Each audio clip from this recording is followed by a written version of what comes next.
Good morning everyone.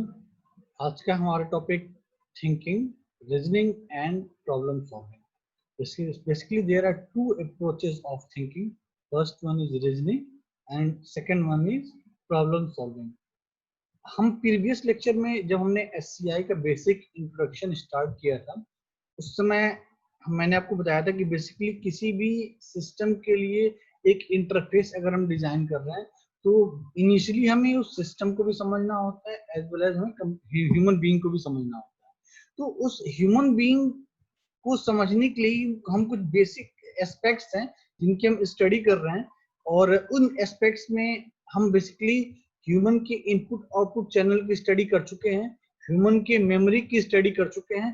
आज जो हम टॉपिक पढ़ने जा रहे हैं वो ह्यूमन से रिलेटेड है और वो है thinking. Basically thinking is a part of cognitive science. Thinking is a part of cognitive science. आपको याद होगा जब मैंने एससीआई का बेसिक इंट्रोडक्शन दिया था, उसमें मैंने बताया था कि SCI is an interdisciplinary field. Means SCI को एक सिंगल सब्जेक्ट नहीं है। एससीआई कई सारे सब्जेक्ट्स का, ठीक है, कई सारे नॉलेज का अमलगेशन, मतलब कई सारे सब्जेक्ट्स को, कई सारे नॉलेज को अगर मिला दे तब जाके एससीआई बनती है। यानी किसी भी कंप्यूटर के लिए, किसी भी ह्यूमन के और कंप्यूटर के बीच इंटरेक्शन के लिए अगर हम कोई इंटरफेस डिजाइन करते हैं तो उस इंटरफेस को सही तरह से डिजाइन करने के लिए हमें बहुत सारे फील्ड्स की नॉलेज होनी जरूरी है, जिसमें मैंने आपको स्टार्टिंग बताया था।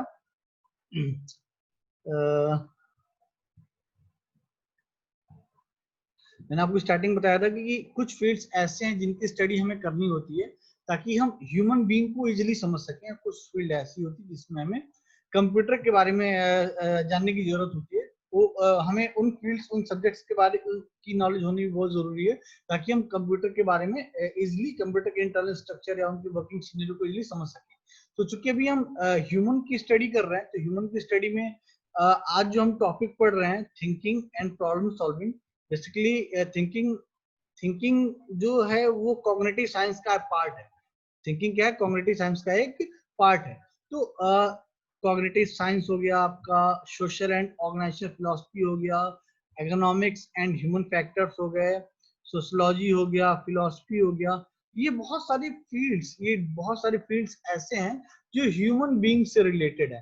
तो अभी हम ह्यूमन की स्टडी कर रहे हैं, तो ह्यूमन की स्टडी करने में हमें इन सारे फील्ड्स की स्टडी करनी होगी। जब तक हम इन सभी फील्ड्स के बारे में नॉलेज नहीं रखेंगे, इन सभी फील्ड्स के बारे में नहीं जानेंगे, हम कोई ऐसा इंटरफेस डिजाइन नहीं कर पाएंगे जो उस ह्यूमन बीइंग को प्रॉपरली सेटिस्फाइड कर सके। ठीक है, तो किसी भी इंटरफेस को डिजाइन करने के लिए हमें कंप्यूटर और ह्यूमन, इन दोनों को समझ करके एक ऐसा इंटरफेस डिजाइन करना होता है जो उन दोनों के लिए बेनिफिशियल हो, उन दोनों के लिए फ्रूटफुल हो, उन दोनों के बीच एक प्रॉपर कम्युनिकेशन प्रोवाइड कर सके।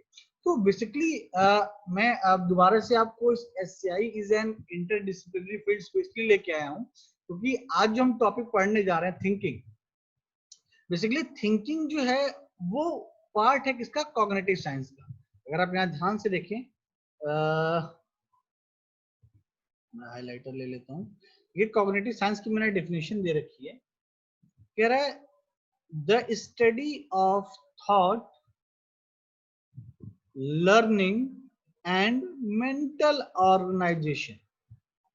ह्यूमन ब्रेन कैसे सोचता है चीजों को, वो कैसे इंफॉर्मेशन, कैसे डेटा को लेके चीजों को कैसे प्रोसेस करता है और वो रिजल्ट कैसे प्रोड्यूस करता है। मतलब उसकी जो थिंकिंग प्रोसेस है, ह्यूमन का जो ब्रेन है, वो किस तरह चीजों को एनालाइज करता है, उसकी हम स्टडी करने जा रहे हैं और उसे ही हम बोलते हैं thinking. And so thinking is a part of cognitive science या cognitive psychology. Basically the study of thought, learning and mental organization, which draws on aspects of philosophy, linguistics, philosophy, psychology and computer modeling। तो basically अगर ये देखा जाए कि human की thinking को हमने बोल दिया कि ह्यूमन की थिंकिंग जो कॉग्निटिव साइंस का पार्ट है, लेकिन अगर थिंकिंग की ही बात करें तो ह्यूमन का ब्रेन तभी चीजों को सोच पाता है जब उसके पास उससे रिलेटेड प्रॉपर इंफॉर्मेशन हो, एज वेल एज उसके पास एक प्रॉपर फिलॉसफी हो उस चीज को जस्टिफाई करने के लिए। ठीक है, उसके पास एक प्रॉपर साइकोलॉजी हो, तो ये सारी चीजें कहीं ना कहीं एक पार्ट है कॉग्निटिव साइंस की। और कहीं ना कहीं थिंकिंग को समझने के लिए, जैसे कि थिंकिंग को दो पार्ट में क्लासिफाई किया गया, रीजनिंग एंड प्रॉब्लम सॉल्विंग।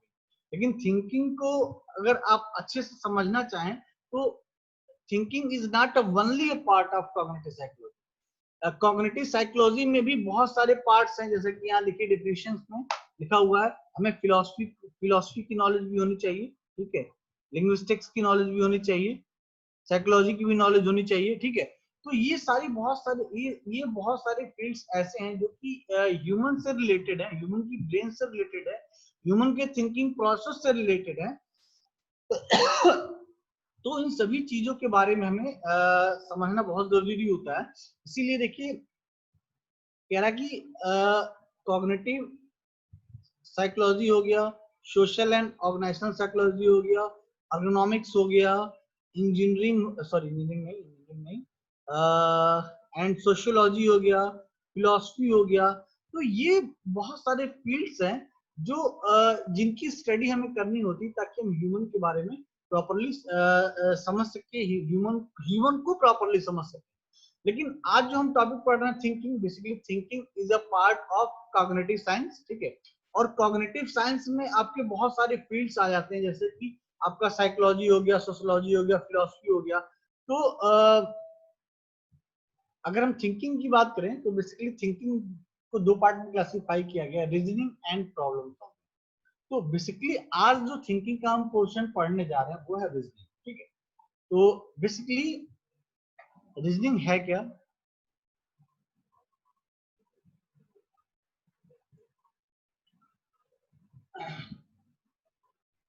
कह रहा है reasoning is the process by which we can use the knowledge we have to draw conclusion or infer something new object the domain of interest means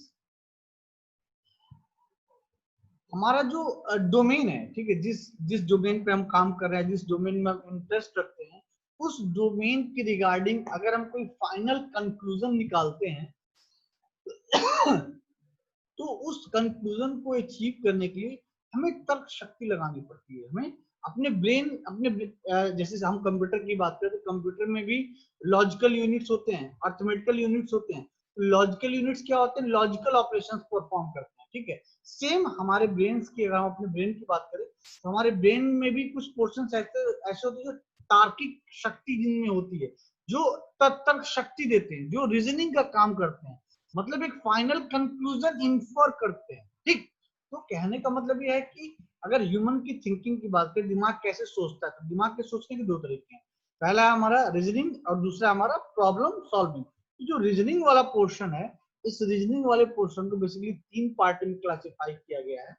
first one is deductive reasoning, second one is inductive reasoning and third one is abductive reasoning. ऐसे समझिए, reasoning को basically thinking को हमने पहले दो part में classify किया, first one is reasoning and second one is thinking. अब फर्दर हमने रीजनिंग को तीन पार्ट में क्लासिफाई किया, deductive reasoning, inductive reasoning and abductive reasoning.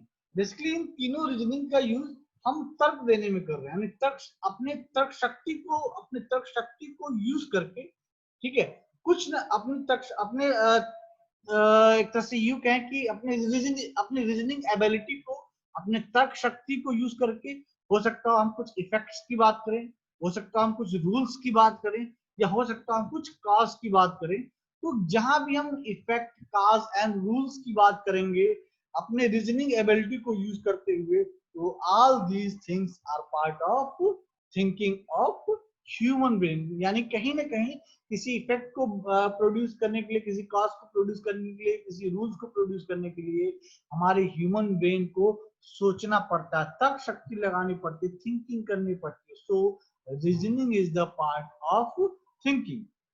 But जैसा कि हमने रीजनिंग को तीन पार्ट में क्लासिफाई किया, deductive reasoning, inductive reasoning and abductive reasoning. तो अगर हमने रीजनिंग को तीन पार्ट में क्लासिफाई किया है यहाँ पे, तो कोई ना कोई मेजर डिफरेंस जरूर होगा जिसकी वजह से हम डिडक्टिव, इंडक्टिव और एबडक्टिव को एक सिंगल पार्ट न मान के डिफरेंट तीन अलग अलग तरह की रीजनिंग की तरह इसको ट्रीट कर रहे हैं। तो अगर डिडक्टिव रीजनिंग की बात करें तो डिडक्टिव रीजनिंग में बेसिकली हमारे पास रूल्स गिवन होते हैं और कॉज गिवन होते हैं। उन रूल्स एंड कॉज को यूज करके हम कोई इफेक्ट प्रोड्यूस करते हैं, ठीक है। इंडक्टिव रीजनिंग की बात करें तो इंडक्टिव रीजनिंग में हमारे पास कॉज गिवन होते हैं एंड इफेक्ट गिवन होते हैं, और इन कॉज और इफेक्ट को यूज करके हम कोई सर्टेन रूल प्रोड्यूस करते हैं। एबडक्शन की बात करें, एबडक्शन में हमारे पास रूल गिवन होता है, इफेक्ट गिवन होता है, और हमें कॉज को फाइंड आउट करना होता है। फॉर एग्जाम्पल डिडक्टिव रीजनिंग में आपको यहाँ देखिए फॉर एग्जाम्पल की अगर बात करें, यहाँ पहला एग्जाम्पल मैंने दे रखा है, इसमें मैंने एक स्टेटमेंट दिया है, if it is Friday then she will go to work. This is rule. मैंने स्टार्टिंग में आपको बताया कि जब भी हम रीजनिंग की बात करेंगे तो रीजनिंग में तीन चीजें होंगी, रूल, कॉज एंड इफेक्ट। देखिए अगर डिडक्टिव रीजनिंग की बात करें तो डिडक्टिव रीजनिंग में भी मार्कर चेंज कर लेता हूं। अगर डिडक्टिव रीजनिंग की बात करें, देखिए डिडक्टिव में भी रूल है, कॉज है एंड इफेक्ट है। अगर इंडक्टिव की बात करें तो अब यहाँ ध्यान से देखिए, इंडक्टिव में भी हमारे पास कॉज है, इफेक्ट है एंड रूल है। तो कहने का मतलब ये है कि जब भी हम रीजनिंग की बात करेंगे तो रीजनिंग में हम इन तीन वर्ड्स को जरूर यूज करेंगे, rule, cause and effect. Rule का मतलब क्या है, एक तरह से आप ये समझिए कि रूल का मतलब ये है कि हमें इंफॉर्मेशन को कैसे प्रोसेस करना है, हमें इनपुट को कैसे प्रोसेस करना है, वो रूल है, ठीक है। कॉज क्या है, हमारा एक सर्टेन इनपुट है, अब हम उस सर्टेन इनपुट को उस रूल पे जब अप्लाई करेंगे तो हमारे को सर्टेन आउटपुट निकल के आएगा। तो एक तरह से आप ये समझ सकते हैं कि रीजनिंग के लिए हमें बेसिकली तीन चीजें चाहिए होती है, रूल, कॉज एंड इफेक्ट। या आप ऐसे कह सकते हैं, रूल को आप एक तरह से आप सेट ऑफ इंस्ट्रक्शन की तरह ट्रीट कर सकते हैं, कॉज को एज आप इनपुट की तरह ट्रीट कर सकते हैं, और इफेक्ट को आप एज अ आउटपुट की तरह ट्रीट कर सकते हैं, सिर्फ अपने समझने के लिए, ठीक है। तो अगर है डिडक्टिव रीजनिंग का एग्जांपल, इसमें देखिए रूल में कह रहा है if it is a Friday then she will go to work, ठीक है। ये हमारा रूल है, ये एक स्टेटमेंट है, ये एक इंस्ट्रक्शन बता दिया गया कि इफ इट इज फ्राइडे, अगर आज शुक्रवार है, then she will go to work, तो वह काम पे जाएगा। अगला कॉज क्या है हमारे पास, कॉज को आप एक तरह से एक इनपुट की तरह ट्रीट कर सकते हैं, ठीक है। आपने एक कोई इंस्ट्रक्शन दे दिया ह्यूमन ब्रेन को, ठीक है। अब आप ह्यूमन ब्रेन को क्या कर रहे हैं, इनपुट दे रहे हैं। इनपुट में आपने कह दिया इट इज फ्राइडे, आपने बता दिया ह्यूमन ब्रेन को कि आज शुक्रवार है। तो आपका ह्यूमन ब्रेन क्या इन्फर करेगा, क्या कंक्लूजन निकालेगा, क्या इफेक्ट प्रोड्यूस करेगा कि therefore she will go to work. Means आपने रूल बता दिया, आपने एक सर्टेन इनपुट दे दिया उस रूल के करस्पॉन्डिंग, और उसके रिस्पेक्ट में एक इफेक्ट प्रोड्यूस हो गया, एक कंक्लूजन निकल के आ गया। वो कंक्लूजन क्या था कि वो आज ऑफिस जाएगी। ऐसी दूसरा एग्जांपल यहाँ नीचे देखिए कह रहा है it is important to note that this is the logical conclusion from the premises. कहने का मतलब ये जो कंक्लूजन हमने निकाला, ये जो लास्ट हमने कंक्लूजन निकाला therefore she will go to work, ये कंक्लूजन किसी रियल ट्रुथ पे बेस्ड, ये रियल ट्रुथ बेस्ड कंक्लूजन नहीं है।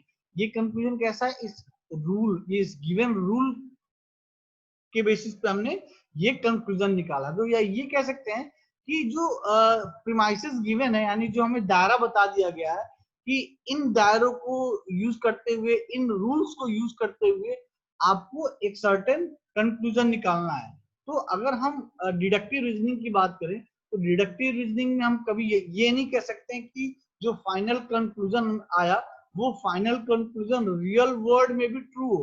जैसे कि एग्जांपल मैं और लेता हूं, मेरा सेकंड वन एग्जांपल है, इसमें देखिए रूल में कह रहा है if it is raining then the ground is dry. Rule में कह रहा है कि अगर बारिश होगी तो जमीन सूखी रहेगी। ये तो देखिए रियल लाइफ में ऐसा होता नहीं, बारिश होती है तो जमीन भीग जाती है, और यहाँ रियल लाइफ में क्या हो रहा है, रियल लाइफ में क्या हो रहा है, जमीन जब बारिश हो रही है तो जमीन क्या है, सूखी। ऐसा रूल में कह रहा है कि अगर बारिश होती है तो जमीन सूखी रहेगी। और काज में कह रहा है इट इज रेनिंग।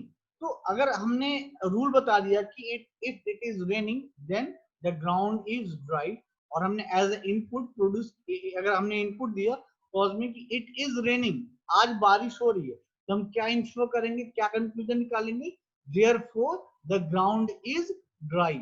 मतलब हमने इनपुट दिया कि आज बारिश हो रही है, ठीक है।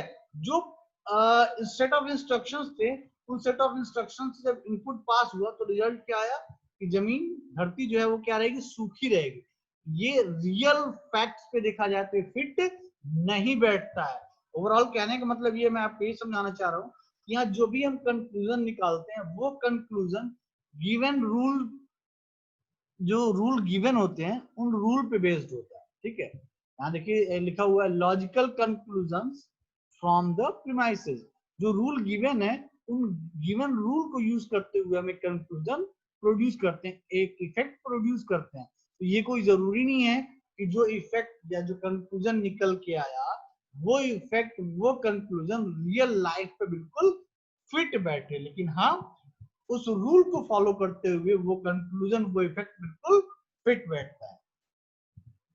यानी कह रहा है there this is a perfectly valid deduction even though it conflicts with our knowledge और what is true in the real world.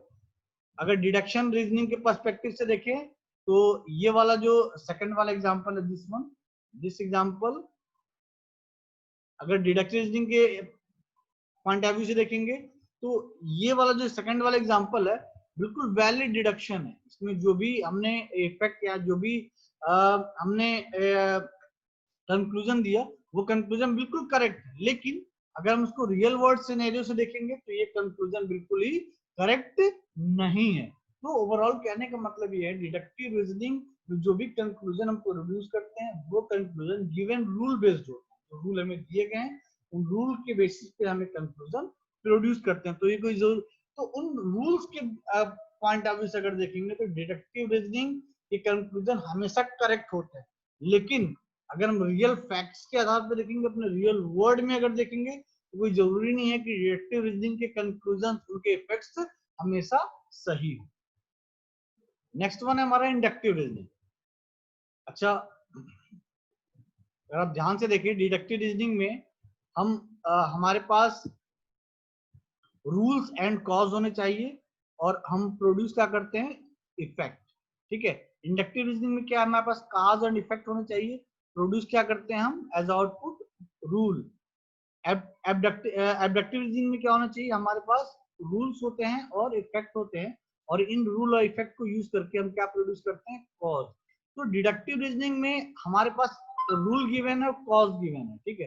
कहने का मतलब है एक तरह से इंस्ट्रक्शन हमारे पास है और उस इंस्ट्रक्शंस के लिए इनपुट है, हमें प्रोड्यूस क्या करना है, आउटपुट यानी इफेक्ट। तो क्या कहलाएगा, डिडक्टिव रीजनिंग। और अगर हमारे पास कॉज गिवन है, हमारे पास क्या गिवन है, कॉज, यानी हमारे पास इनपुट गिवन है और हमारे पास इफेक्ट यानी हमारे पास कंक्लूजन भी, यानी इनपुट भी है कंक्लूजन भी है, तो उस इनपुट और कंक्लूजन को यूज करके हमें क्या प्रोड्यूस करना है, रूल।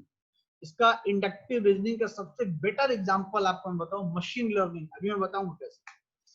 थर्ड वन जो एबडक्टिव रीजनिंग है उसमें हमारे पास इनपुट साइड में क्या होता है, रूल गिवन होते हैं, सॉरी रूल गिवन होते हैं और इफेक्ट गिवन होता है। तो इस रूल और इफेक्ट को यूज करके हम क्या प्रोड्यूस करते हैं, कॉज। तो अभी इंडक्टिव रीजनिंग की अगर हम बात करें, इंडक्टिव रीजनिंग देखिए क्या है कि हमारे पास कॉज एंड इफेक्ट होने चाहिए। कॉज का मतलब क्या, एक तरह से इनपुट, और इफेक्ट का मतलब उस इनपुट को जब किसी सर्टेन इंस्ट्रक्शन पे अगर अप्लाई करेंगे तो क्या आउटपुट प्रोड्यूस होगा। तो सपोज करिए हमारे पास इंस्ट्रक्शंस नहीं है, रूल नहीं है, हमारे पास एक इनपुट गिवन है, आउटपुट गिवन है, just like machine learning. Machine learning में क्या होता है, बहुत सारे इनपुट्स प्रोवाइड करते हैं मशीन्स को डेटा साइंस के थ्रू, और उन मशीन्स के इनपुट और आउटपुट की स्टडी करके मशीन एक अपना रूल इंफर करती है। मशीन क्या करती है, अपना एक रूल इंफर करती है, ठीक है। हम नॉर्मली जो हम सी में प्रोग्रामिंग करते हैं, हम क्या करते हैं, उसमें a equal to c equal to a plus b का एक प्रोग्राम लिख देते हैं, a और b की वैल्यू देते हैं और आउटपुट में हमारे पास c आ जाता है। ठीक है, तो हम बेसिकली c की प्रोग्रामिंग कर क्या रहे हैं, हमने रूल बना दिया, हमने एडिशन का प्रोग्राम बना दिया और हमने a और b की वैल्यू दे दी, उसका इफेक्ट क्या होगा, बन के आ जाएगा। मशीन लर्निंग में क्या हो रहा है, cause and effect, cause given any input set of input, A और बी की वैल्यू गिवन है और उस ए बी के करस्पॉन्डिंग इफेक्ट क्या आ रहा है ये हमें पता है, लेकिन हमें ये नहीं पता है कि इस इनपुट के रेस्पेक्ट में जो आउटपुट आ रहा है इसके पीछे क्या लॉजिक है, क्या कंक्लूजन है। यही फाइंड आउट करने के लिए जो रीजनिंग हम यूज करते हैं उसको हम बोलते हैं इंडक्टिव रीजनिंग। तो कहीं ना कहीं कहने का अर्थ ये है कि हो सकता हो कई सिचुएशंस में हमें इनपुट आउटपुट पता हो और उस इनपुट आउटपुट के लिए जो लॉजिक है वो लॉजिक ना पता हो, तो किसी रीजनिंग को यूज करके हम लॉजिक बनाएंगे। हो सकता है हमें इनपुट पता हो और लॉजिक पता हो, आउटपुट ना पता हो, उस समय हम एक सर्टेन लेवल की रीजनिंग अप्लाई करेंगे। और हो सकता है कि हमें लॉजिक पता हो, आउटपुट पता हो, इनपुट ना पता हो, तो उस समय हम सर्टेन रीजनिंग अप्लाई करेंगे। तो कहने का मतलब ये है कि रीजनिंग के भी डिफरेंट डिफरेंट एस्पेक्ट्स हैं, डिडक्टिव, इंडक्टिव, इंडक्टिव एंड एबडक्टिव। तो डिडक्टिव में हमें इफेक्ट को फाइंड आउट करना होता है, इंडक्टिव में हमें रूल्स को फाइंड आउट करना होता है, ऑब्जेक्टिव में हमें कॉज को फाइंड आउट करना होता है। हमने डिडक्टिव रीजनिंग कंप्लीट कर लिया, इंडक्टिव रीजनिंग पे आते हैं। इंडक्टिव रीजनिंग में अभी अभी आपने देखा, इंडक्टिव रीजनिंग के लिए कह रहा था कि हमें क्या फाइंड करना होता है, रूल। इंडक्टिव रीजनिंग कह रहा है given A cause and an effect, आपको दिया क्या है, कॉज दिया हुआ और इफेक्ट दिया हुआ है, आपको उस कॉज और इफेक्ट को यूज करके क्या क्या क्या इंड्यूस करना है, रूल, एक नियम बनाना है। ठीक है, तो अगर मैं इंडक्टिव रीजनिंग की बात करूं तो आपको फिगर यहाँ पे देखिए एक फिगर दिख रहा होगा। ठीक है, इस फिगर में आपको बहुत सारे हेक्सागोन दिख रहे होंगे। इस तरह का एक रीजनिंग आप बचपन में बहुत सॉल्व किए होंगे या बहुत सारे कॉम्पिटिटिव एग्जाम में आपने देखा होगा, सॉल्व किया होगा।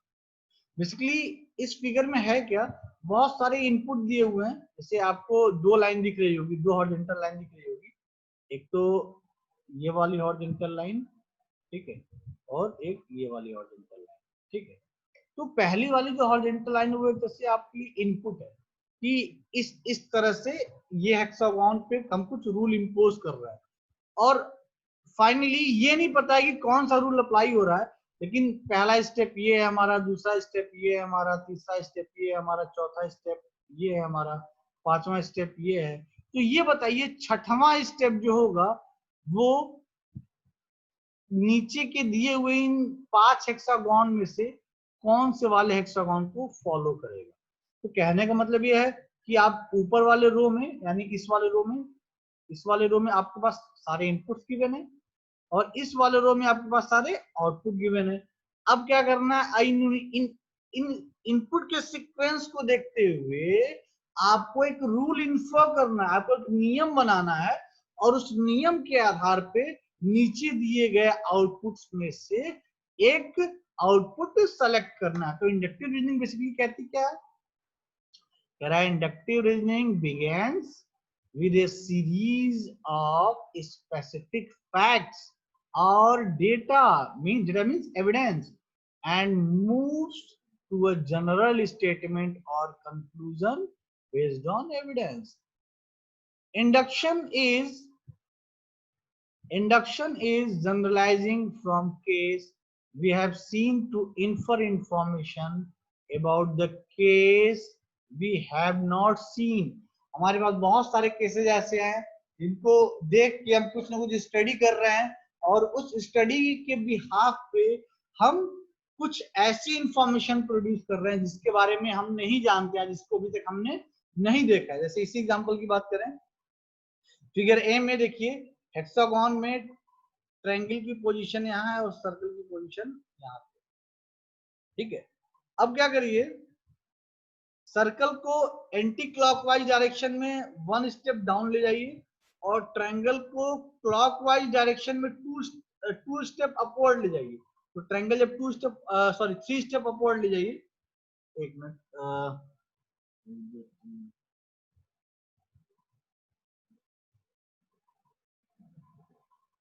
ट्रायंगल को क्लॉकवाइज डायरेक्शन में 3 स्टेप अपवर्ड डायरेक्शन में ले जाइए।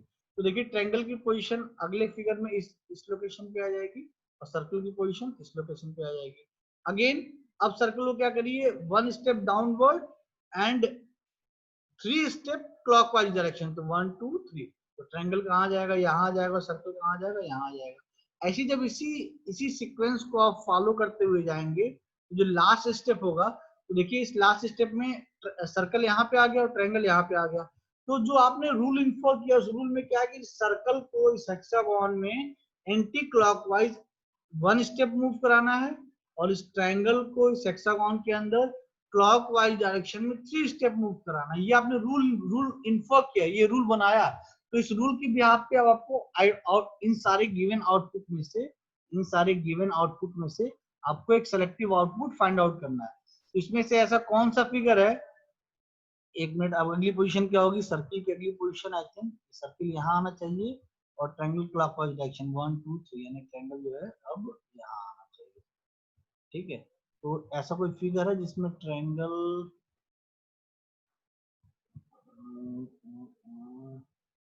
1 minute, sorry, triangle anti clockwise जा रहा है ना, सर्कल एंटी क्लॉकवाइज जा रहा है, तो एंटी क्लॉकवाइज आने का मतलब है सर्कल यहाँ पे आएगा इस पोजीशन पे। ठीक है, और ट्रायंगल जो है क्लॉकवाइज जा रहा है, 3 स्टेप मूव कर रहा है, तो 1 2 एंड 3, यानी यहाँ पे आ जाएगा आपका ट्रायंगल यहाँ पे आएगा। ठीक है, और ट्रायंगल यहाँ और सर्किल, यानी this one is correct answer. ठीक है, कैसे हमने फाइंड आउट किया, इन सारे आउटपुट्स में से नीचे जो नीचे वाली रो में जो 5 आउटपुट गिवन है, उन 5 आउटपुट्स में हमने एक जो करेक्ट आउटपुट उसको कैसे फाइंड आउट किया, जब हमने एक नया नियम बनाया इन गिवन इनपुट्स के बिहाफ पे, इन गिवन इनपुट्स को यूज करके हमने एक रूल इम्पोज, एक नया नियम बनाया, रूल बनाया। ठीक है, बेसिकली हमारे पास गिवन क्या है, हमारे पास कॉज गिवन है, इफेक्ट गिवन है, उन कॉज और इफेक्ट को यूज करके हमें एक नया रूल बनाना है। तो इंडक्टिव रीजनिंग यही कहती है कि आपके पास कॉज गिवन होगा, इफेक्ट गिवन होगा और आपको रूल प्रोड्यूस करना होगा। यहाँ देखिए इंडक्टिव रीजनिंग की डेफिनेशन में कह रहा है, given a cause and effect induce a rule, आपको रूल क्या करना होगा, फाइंड आउट करना होगा गिवन कॉज एंड इफेक्ट के बिहाफ पे। तो यहाँ बहुत सारे कॉज गिवन थे, यानी बहुत सारे इनपुट गिवन थे, और उस इनपुट के करस्पॉन्डिंग क्या इफेक्ट्स होंगे वो सेकंड वाले रो में गिवन थे। तो उन कॉज और इफेक्ट को देखते हुए आपने एक रूल इम्पोज किया, और रूल क्या बनाया आपने, क्या रूल जनरेट किया कि इस हेक्सागोन में जो छोटा सा सर्कल है, वो सर्कल एंटी क्लॉकवाइज डायरेक्शन में 1 स्टेप मूव करेगा, और जो ट्रायंगल है वो क्लॉकवाइज डायरेक्शन में 3 स्टेप मूव करेगा। तो आपने इस रूल को बनाते हुए और गिवन इनपुट्स को यूज करके आपने फाइनल आउटपुट फाइंड आउट कर लिया। तो ये थी हमारी इंडक्टिव रीजनिंग। जैसा कि आज फिगर में देखें, कह रहा है कि which figure is the odd one out, मतलब इस दिए हुए इन 5 फिगर्स में से ए बी सी डी ई में से इन 5 फिगर में से कौन सा ऐसा फिगर है जो इस डोमेन को मैच नहीं करता है। ठीक है, यानी यहाँ जिस रूल को फॉलो किया जा रहा है इस पेंटागन और एरो के ऊपर, जिस रूल को फॉलो करके इस पेंटागन और एरो को प्लॉट किया जा रहा है, इन पेंटागन और एरो पे कौन सा फिगर ऐसा है जो फिट नहीं बैठता है। तो अगर फिगर ए की बात करें तो ये बेसिकली ये सारी चीजें क्या है, ये आपके लिए इनपुट्स है, A figure, B figure, C D E, ये 5 फिगर जो गिवन है, ये सारी फिगर क्या है, इनपुट है। ठीक है, अब इन्हीं में से कोई एक आउटपुट भी है, यानी आपके पास इनपुट भी गिवन है और आउटपुट भी गिवन है। अब वो जो एक सर्टेन फिगर ऐसा है इन 5 फिगर में से जो इस डोमेन में फिट नहीं बैठता है। ठीक है, तो आपको क्या करना होगा, उस सर्टेन फिगर को फाइंड आउट करने के लिए रूल बनाना होगा। ठीक है, तो आप बेसिकली कर क्या कर रहे हैं, इंड्यूस अ रूल। आपके पास गिवन है क्या, cause and effect, by using these cause and effect when we induce a rule, that's reasoning is called inductive reasoning. तो यहाँ पे देखिए फिगर ए में हमारे पास 3 एरो है, 3 पेंटागन, फिगर बी में 2 एरो 2 पेंटागन, फिगर 3 सी में 3 एरो 3 पेंटागन, फिगर ई में 4 एरो 4 पेंटागन, मतलब जितने एरो हैं उतने पेंटागन हैं। लेकिन फिगर डी में देखिए सिर्फ एक एरो है और एक पेंटागन, फिगर डी में एक एरो है और 2 पेंटागन है। यानी ये जो रूल हमने बनाया कि जितने एरो हैं उतने ही पेंटागन होने चाहिए, तो ये वाला जो रूल है सारे फिगर्स पे फिट बैठ रहा है, लेकिन फिगर डी पे फिट नहीं बैठ रहा है। इसका मतलब फिगर डी जो है वो क्या होगा, एक ऑड है, मतलब इन सारे फिगर्स से बिल्कुल अलग है। ठीक है, ये रीजनिंग जो है हमारी इंडक्टिव रीजनिंग है। अब बेसिकली इंडक्टिव रीजनिंग में हम चीजों को ऑब्जर्व करते हैं, उन ऑब्जर्वेशन के बेसिस पे एक पैटर्न तैयार करते हैं, और उस पैटर्न के बेसिस पे एक टेंटेटिव हाइपोथेसिस, मतलब एक हाइपोथेसिस रूल बना लेते हैं, और उस रूल को फाइनली एक हम थ्योरी में कन्वर्ट कर देते हैं, जस्ट लाइक न्यूटन्स लॉ। ठीक है, न्यूटन ने भी यही देखा होगा, सेब पेड़ से टूटा तो नीचे आ गया। अरे तो हर आइटम नीचे ही क्यों आ रहा है? अरे मैंने बॉल फेंकी, बॉल भी नीचे आ गई। अरे ये सामान गिरा, वो भी नीचे आ गया। ये सामान गिरा, वो भी नीचे आ गया। मतलब आपने चीजों को ऑब्जर्व किया, उस ऑब्जर्वेशन बेसिस पैटर्न बनाया, और उस पैटर्न के बेसिस पे आपने एक टेंटेटिव थ्योरी दी, एक टेंटेटिव हाइपोथेसिस दिया। तो हर चीज नीचे ही आएगी। कोई भी चीज, किसी भी चीज को अगर हम नीचे की ओर छोड़ते हैं तो हर चीज नीचे आएगी, कोई चीज ऊपर नहीं जाएगी। और जैसे ही आपने उस हाइपोथेसिस के लिए एक थ्योरी बना दी, तो वो क्या हो जाता है, एक रूल बन जाता है। ठीक है, next and last, abductive reasoning. Abductive reasoning basically देखें अगर, कह रहा है the third type of reasoning is abduction. Abduction reasons from a fact to the action or state that cause. This is the method we use to drive explanation for the events we observe. इस abduction reasoning को basically समझने के लिए यहाँ पे बहुत बढ़िया example दे रखा है, लेकिन हम एग्जांपल पे जाने से पहले हम डेफिनेशन की ओर चलते हैं। हमने स्टार्टिंग में आपको जो 3 तरीके बताए थे रीजनिंग के, ठीक है, इसमें जो तीसरा वाला मेथड अभी हम पढ़ने जा रहे हैं, एबडक्टिव रीजनिंग।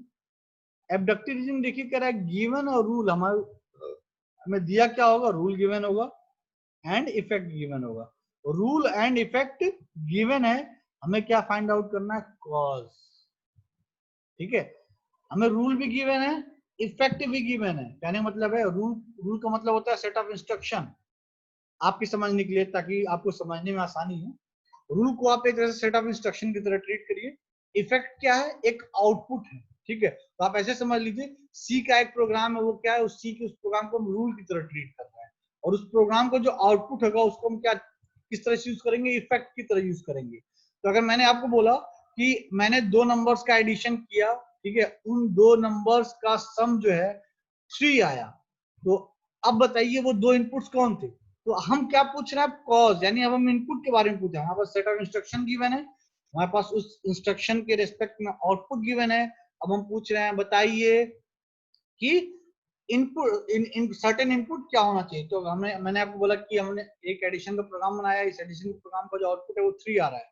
तो बताइए इनपुट क्या होगा हमारा। तो डेफिनेटली हो सकता है इनपुट क्या हो, 2 and 1 हो सकता है इनपुट 3 and 0, कुछ भी हो सकता है। 3 और 0 को ऐड करेंगे तो भी 3 आएगा, 2 and 1 को ऐड करेंगे तो भी क्या होगा, 3 आएगा।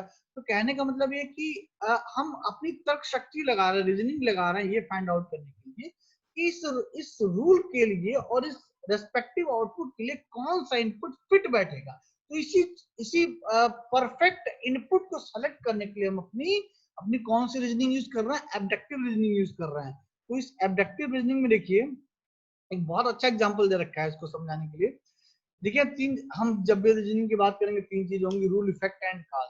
और अभी मैंने आपको थोड़ी देर पहले बताया कि यहाँ पे हमें क्या गिवन होता है, रूल गिवन होता है, इफेक्ट गिवन होता है, हमें कॉज को फाइंड आउट करना होता है। इंस्ट्रक्शंस गिवन है, आउटपुट गिवन है, हमें इनपुट को फाइंड आउट करना है।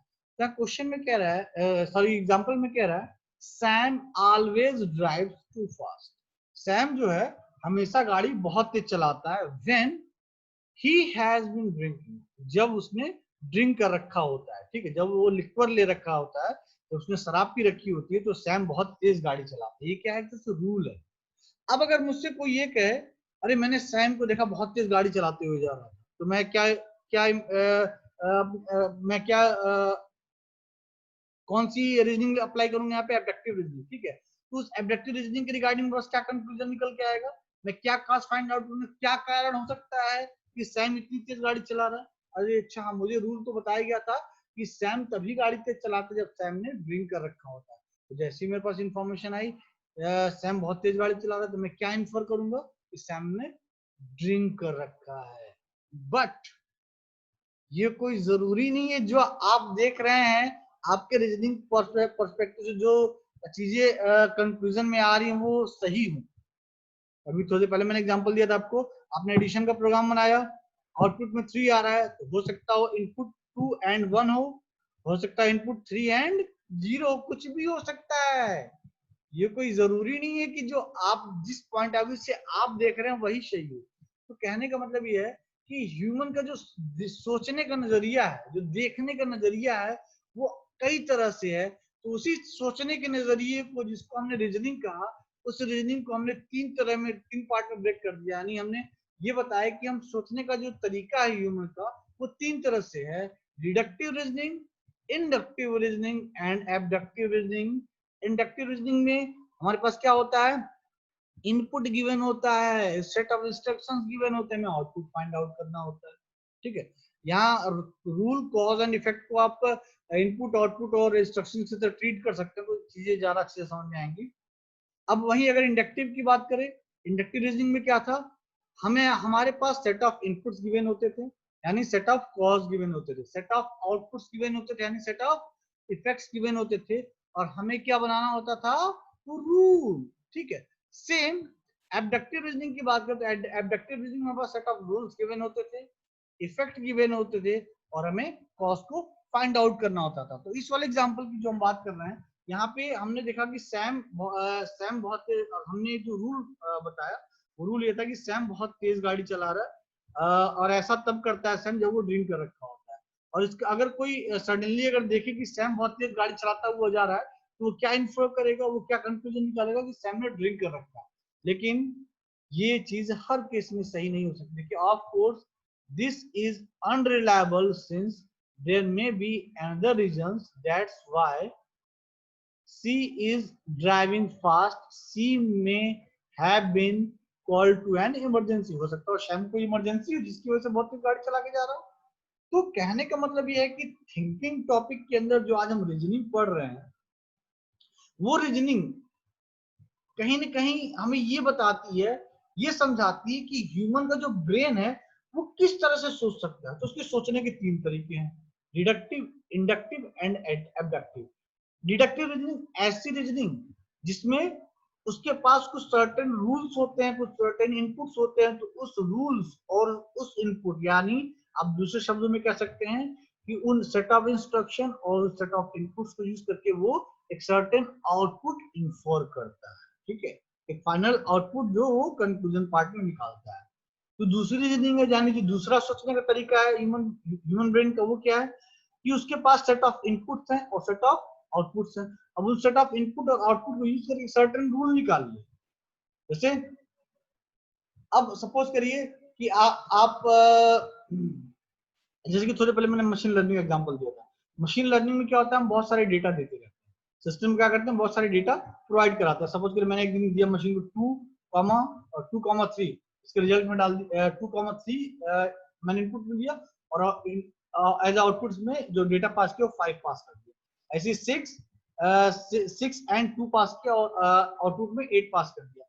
इस तरह से जो सर्टेन डेटा मैंने मशीन को पास किया, तो मशीन ने इन डेटा की स्टडी किया। मशीन ने जब इन डेटा की स्टडी किया तो क्या फाइंड आउट किया मशीन ने, अरे यहाँ पे जो जो सर्टेन सेट ऑफ इनपुट दिए हुए और सेट ऑफ आउटपुट उसके रेस्पेक्ट में आ रहे हैं, इन इनपुट और आउटपुट के एनालिसिस करने के बाद, इस पे इंडक्टिव रीजनिंग अप्लाई करने के बाद ये पता चला कि इसमें जो रूल निकल के आ रहा है वो रूल क्या है, एडिशन का रूल है। तो कहने का मतलब ये है कि ह्यूमन का जो सोचने का तरीका, थिंकिंग, जो 2 तरह की है, एक रीजनिंग है और एक जो ह्यूमन का थिंकिंग प्रोसेस है, बेसिकली 2 पार्ट में क्लासिफाई किया गया है, रीजनिंग एंड प्रॉब्लम सॉल्विंग। तो बेसिकली आज जो हमने पढ़ा रीजनिंग, वो तीन तरह की थी: deductive, inductive and abductive. Hope so आपको रीजनिंग जो कि एक थिंकिंग पोर्शन है ह्यूमन ब्रेन का, वो अच्छे से समझ गया होगा। थैंक्स।